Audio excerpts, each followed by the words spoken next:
कैसे हो सभी। आई होप सभी अच्छे होंगे। देखो, बहुत अच्छी खुशखबरी है, बहुत अच्छी इन्फॉर्मेशन है। जो भी C S I net JRF के लिए जो भी स्टूडेंट प्रिपेयर कर रहे हैं, जिनका लास्ट टाइम में नहीं हुआ था काफ़ी तैयारी के बाद भी, और जो स्टूडेंट एमएससी कर चुके हैं या एमएससी करने वाले हैं या एमएससी कर रहे हैं या एमएससी में अभी एडमिशन लिया या जो बीएससी कर रहे हैं, सभी के लिए इंपॉर्टेंट इन्फॉर्मेशन है।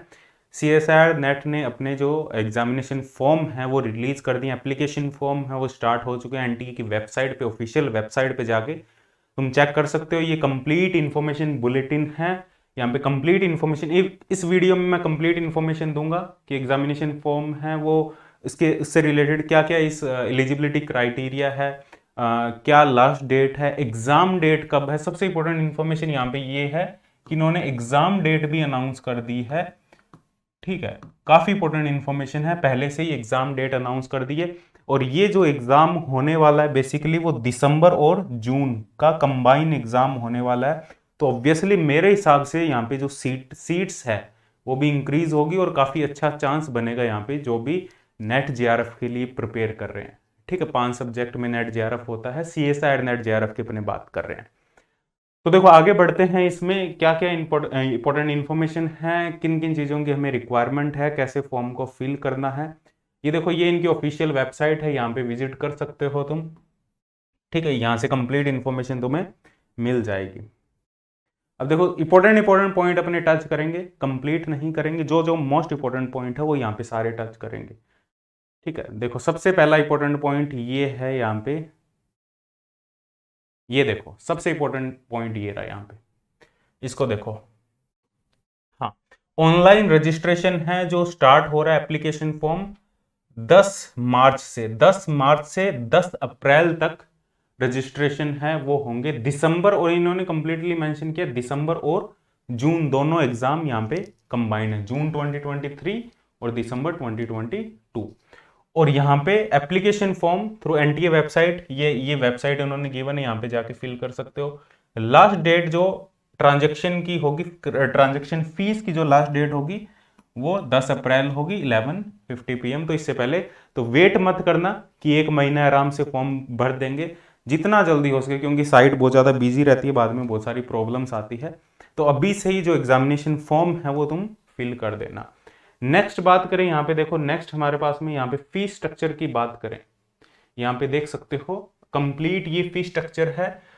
जनरल के लिए 1100 रुपये, जनरल ईडब्ल्यूएस या ओबीसी है उनके लिए 550, एससी एसटी के लिए 275, थर्ड जेंडर के लिए 275, और पीडब्ल्यू जो कैंडिडेट है उनको कोई भी फीस नहीं देनी है। तो ये सबसे एक इंपॉर्टेंट पॉइंट है यहाँ पे। अब देखो यहाँ पे नेक्स्ट इंपॉर्टेंट पॉइंट, यहाँ पे देखो ये रहा, यदि एग्जामिनेशन फॉर्म में कुछ करेक्शन करना हो उसकी डेट भी इन्होंने मेंशन की है। काफ़ी इंपॉर्टेंट है ये, 12 अप्रैल से 18 अप्रैल तक करेक्शन होंगे, लेकिन ऐसे नहीं है कि हर चीज़ करेक्ट हो सकती है। तो एग्जामिनेशन फॉर्म को पहले से ही ध्यान से भरना। ठीक है, हर चीज़ करेक्शन में नहीं आती है कि तुम पूरा फॉर्म दोबारा करेक्ट कर सकते हो, ऐसा नहीं होता। ठीक है, इसके बाद में बात करें, एडमिट कार्ड रिलीज की डेट नहीं है। मोड ऑफ एग्जामिनेशन सीबीटी है जो पहले था। Pattern of examination MCQ type की क्वेश्चन है। ड्यूरेशन वही 3 आवर का ड्यूरेशन है। ये देखो डेट ऑफ एग्जामिनेशन शेड्यूल, इन्होंने एग्जामिनेशन शेड्यूल जो डेट है वो भी अनाउंस कर दी है, 6, 7 और 8, 6 जून, 7 और 8। अब कब कब कौन से एग्जाम होंगे, फिजिक्स का कब होगा, केमिस्ट्री का कब होगा, वो बाद में अनाउंस कर देंगे, लेकिन 6, 7, 8 जून को तुम्हारा एग्जाम होगा। इसका मतलब तुम्हारे पास में मार्च, अप्रैल, मई, जून, तो लगभग तुम्हारे पास में 3 महीने हैं। और 3 मंथ की प्रिपरेशन स्ट्रेटजी मैंने ऑलरेडी अपलोड कर रखी है यूट्यूब चैनल पे, 1 मार्च को मैंने अपलोड की थी, तो वो कंप्लीट देख सकते हो तुम। ठीक है, एडमिट कार्ड वगैरह ये सब अनाउंस कर देंगे बाद में। इसके बाद में अपने डिस्कस करें, देखो और कुछ इंपॉर्टेंट पॉइंट है वो भी अपने यहाँ पे देखते हैं। हाँ, यहाँ पे देखो मोस्ट इंपॉर्टेंट पॉइंट है कि यहाँ पे जो एप्लीकेशन फॉर्म है, एक कैंडिडेट को एक ही एप्लीकेशन फॉर्म यहाँ पे फिल करना है, रजिस्ट्रेशन करना है सबसे पहले। उसके बाद में तुम्हें यहाँ पे क्या क्या डॉक्यूमेंट रिक्वायर्ड है वो यहाँ पे इन्होंने बताया है, जैसे रिसेंट फोटोग्राफ हो, सिग्नेचर हो, यदि तुम्हारा रिजल्ट अवेटेड में कैटेगरी में फिल कर रहे हो तो वो यहाँ पे एप्लीकेशन फॉर्म होना चाहिए तुम्हारा। इसके साथ में यदि तुम कोई किसी कास्ट सर्टिफिकेट के लिए एप्लीकेबल हो तो वो सर्टिफिकेट भी PDF फॉर्म में यहाँ पे तुम्हें अटैच करना है, ठीक है, अपलोड करना है। ये कुछ इंपॉर्टेंट पॉइंट है। उसके बाद में बात करें, देखो और क्या इंपॉर्टेंट पॉइंट है यहाँ पे। हाँ, एक इंपॉर्टेंट पॉइंट ये है, जब भी तुम फॉर्म फिल करो तो ईमेल आईडी, आपकी जो ईमेल आईडी है रजिस्ट्रेशन और मोबाइल नंबर है वो वही यूज़ करना जिसके थ्रू, जो खुद का हो, तुम्हारा खुद का हो, क्योंकि जो भी इंफॉर्मेशन आगे तुम्हें मिलने वाली है वो कंप्लीट उसी मोबाइल नंबर पे और उसी ईमेल आईडी पे मिलने वाली। यदि कोई फॉर्म में भी कोई इशू आता है तो वो कांटेक्ट करते हैं तो वो उसी मेल आईडी पे कांटेक्ट करेंगे या उसी मोबाइल नंबर पे कांटेक्ट करेंगे। ये तुम्हें कंप्लीट पता होना चाहिए, ठीक है। हाँ, candidate are advise to visit NTA website and check their email regularly for latest update. ये कोई खास इतना पॉइंट नहीं है।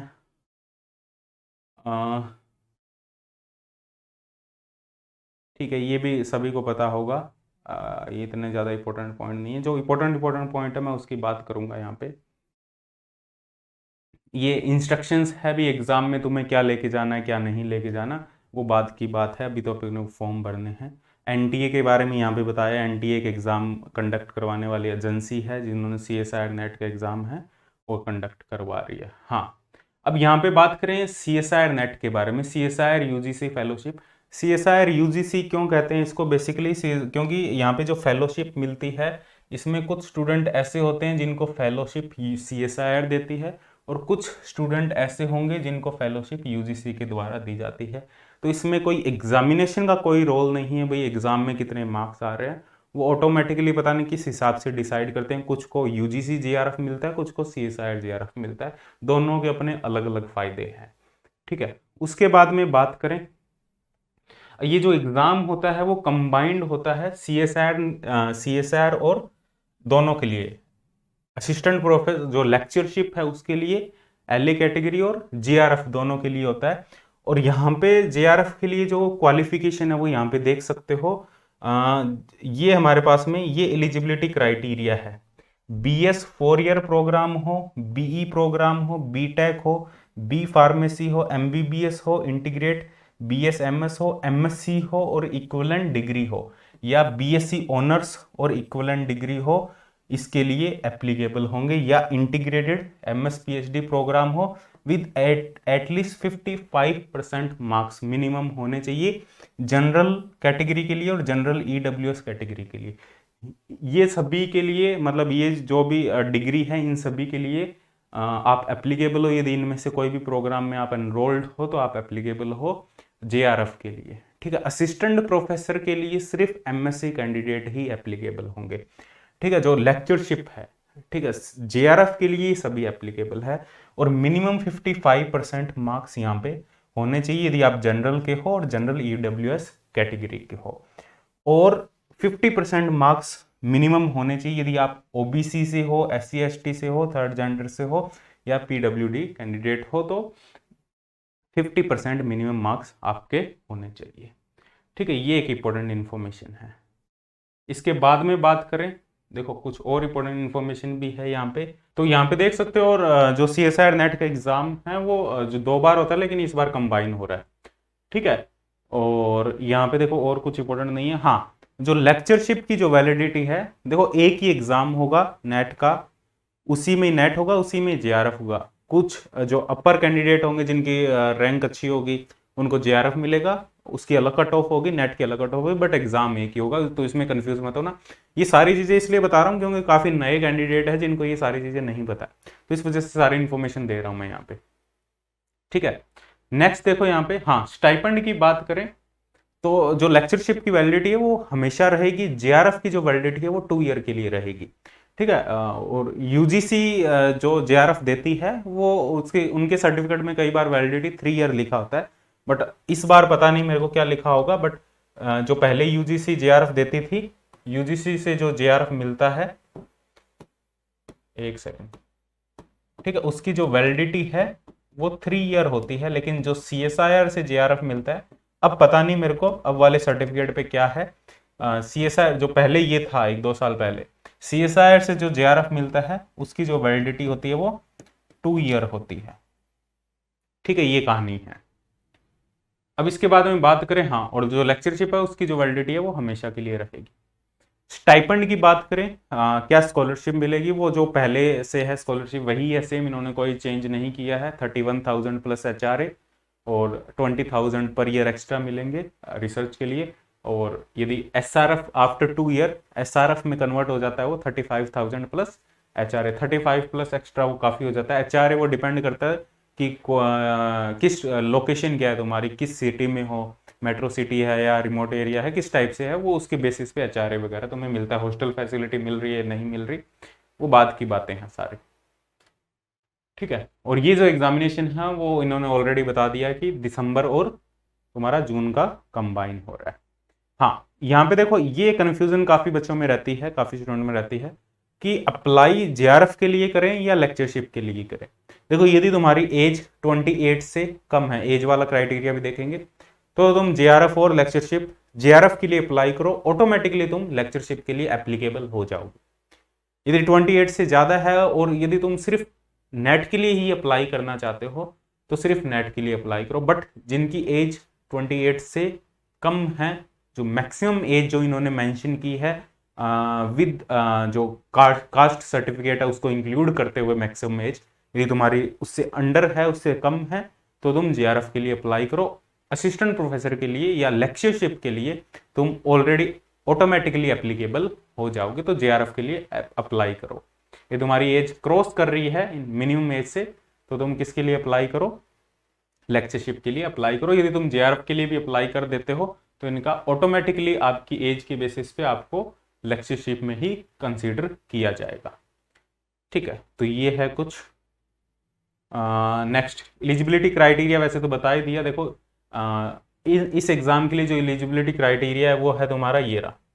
MSc और इक्विवेलेंट डिग्री वाले अप्लाई कर सकते हैं, BS MS या BS 4 ईयर वाले अप्लाई कर सकते हैं, BE वाले, BTech वाले, B फार्मा वाले, MBBS with at least 50% marks for general and EWS। ठीक है, and 50% 55% and 50% for OBC SC ST and third gender percentage. ये कंप्लीट है यहाँ पे। ठीक है, और इसके साथ में कैंडिडेट एनरोल्ड फॉर MSc, देखो ये काफी इंपॉर्टेंट है। जो MSc में जिन्होंने एनरोल्ड कर लिया, कैंडिडेट एनरोल्ड फॉर MSc, जिन्होंने MSc में एनरोल्ड कर लिया और हैविंग कंप्लीटेड 10+2+3, और लिखा है यहाँ पे, एंड नहीं है, और हैविंग कंप्लीटेड 10+ मतलब 10th कंप्लीट कर ली, 11th 12th कर ली, उसके बाद ग्रेजुएशन कर ली, above qualifying examination as on the closing date of online submission of application form are also eligible to apply above subject under the result awaited category on the condition that they complete qualifying degree with requisite percentage of marks within 2 years of the date of declaration of result। ठीक है, जिन्होंने MSc में enrol कर लिया है या 10+2+3 degree complete कर ली है तो वो भी एप्लीकेबल है अंडर रिजल्ट अवेटेड कैटेगरी। और उसके साथ में कंडीशन ये है उनका, यदि JRF हो जाता है तो रिजल्ट आने से विद इन 2 ईयर, मान लो आज रिजल्ट आया तो 2 साल के अंदर अंदर जो क्वालिफाइंग डिग्री है वो तुम्हारी कंप्लीट हो जानी चाहिए, अदरवाइज तुम डिसक्वालिफाइड ट्रीट किए जाओ। यदि डिग्री कंप्लीट नहीं होती है, डिग्री कंप्लीट हो गई तो क्वालिफाइड हो जाओगे। ठीक है, तो बाकी तुम्हें एक जो तुम्हारा such candidate will have to submit attestation form duly certified by the head of the department और the institute from where the candidate appear. ठीक है, ये तुम्हें एक फॉर्म सबमिट करना है। और इसके अलावा कौन अप्लाई कर सकते हैं, BSc ऑनर्स और इक्विवेलेंट डिग्री होल्डर और student enrolled in integrated MS और PhD programme with at least 55% marks for general and EWS category and 50% for OBC, ये सभी अप्लाई कर सकते हैं।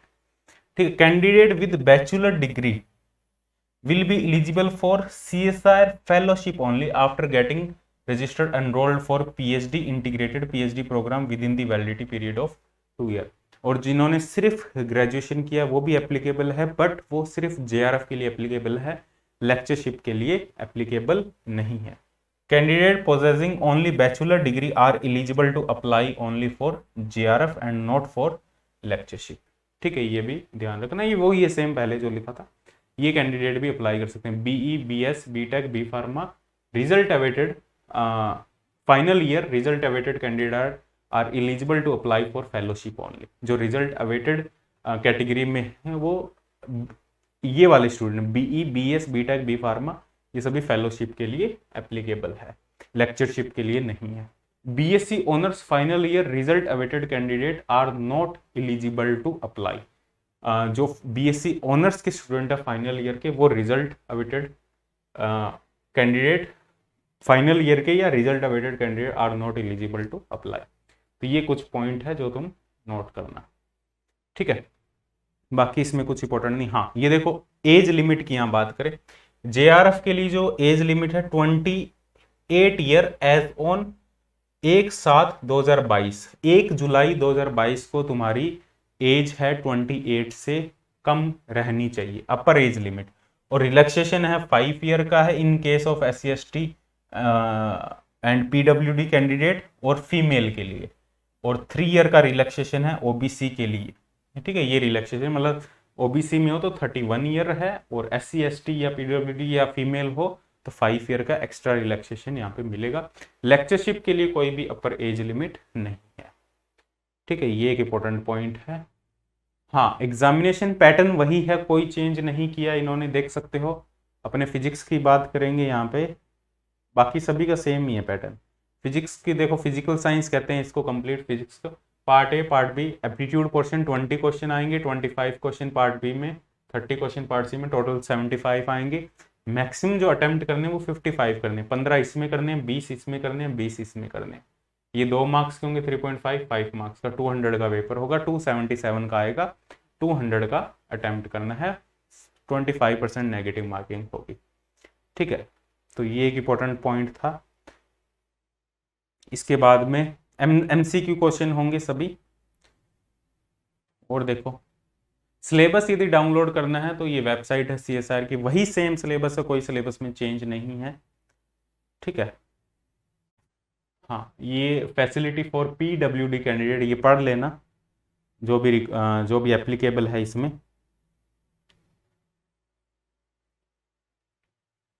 इतना काम का नहीं है ये।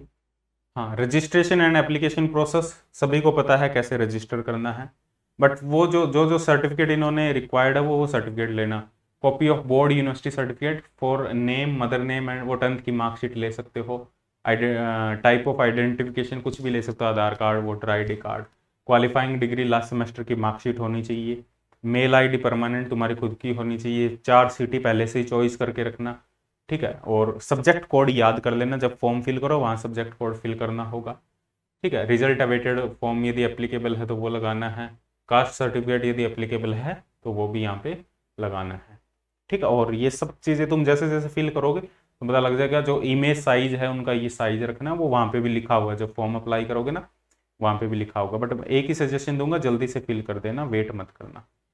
Cities, choice of examination cities, वैसे तो इन्होंने मेंशन किया 4 सिटी अप्लाई कर सकते हैं, और वही सिटी मिल जाएगी जो तुम अप्लाई करोगे, फर्स्ट 2 चॉइस में से मिल जाएगी, ठीक है। और कुछ नहीं है इसमें, और बाकी चीज़ें पढ़ने वाली नहीं है। अपलोडिंग ऑफ स्कैन्ड इमेज, ये नहीं है पढ़ने वाला कुछ। ये जब पेमेंट वहाँ करोगे तो ऑटोमेटिकली हो जाएगा वो, कोई इसमें इतना इंपॉर्टेंट पॉइंट नहीं है।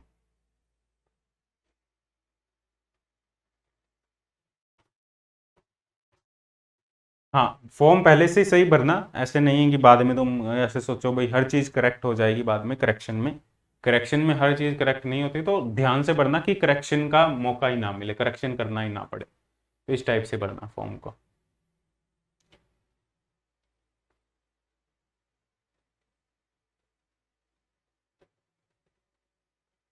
हाँ, जरूर नहीं है कि यहाँ पे आधार नंबर ही तुम्हें आइडेंटिफिकेशन के लिए डालना है तुम, और बाकी जो तुम्हारी ID है वो भी तुम, अदर ID है वो भी तुम डाल सकते हो। एडमिट कार्ड ये सब बाद की बातें हैं, जब एग्ज़ाम होगा, अभी 3 महीने पड़े हैं, एडमिट कार्ड वगैरह भी आ जाएंगे।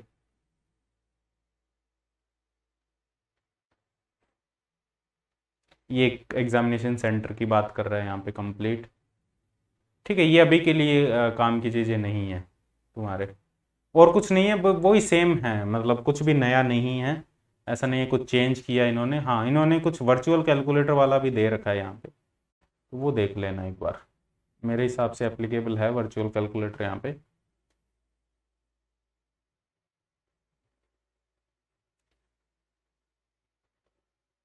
ठीक है, आंसर की आ जाएगी, वो सारी चीज़ें हैं, कैसे एग्ज़ाम रिजल्ट अनाउंस होंगे।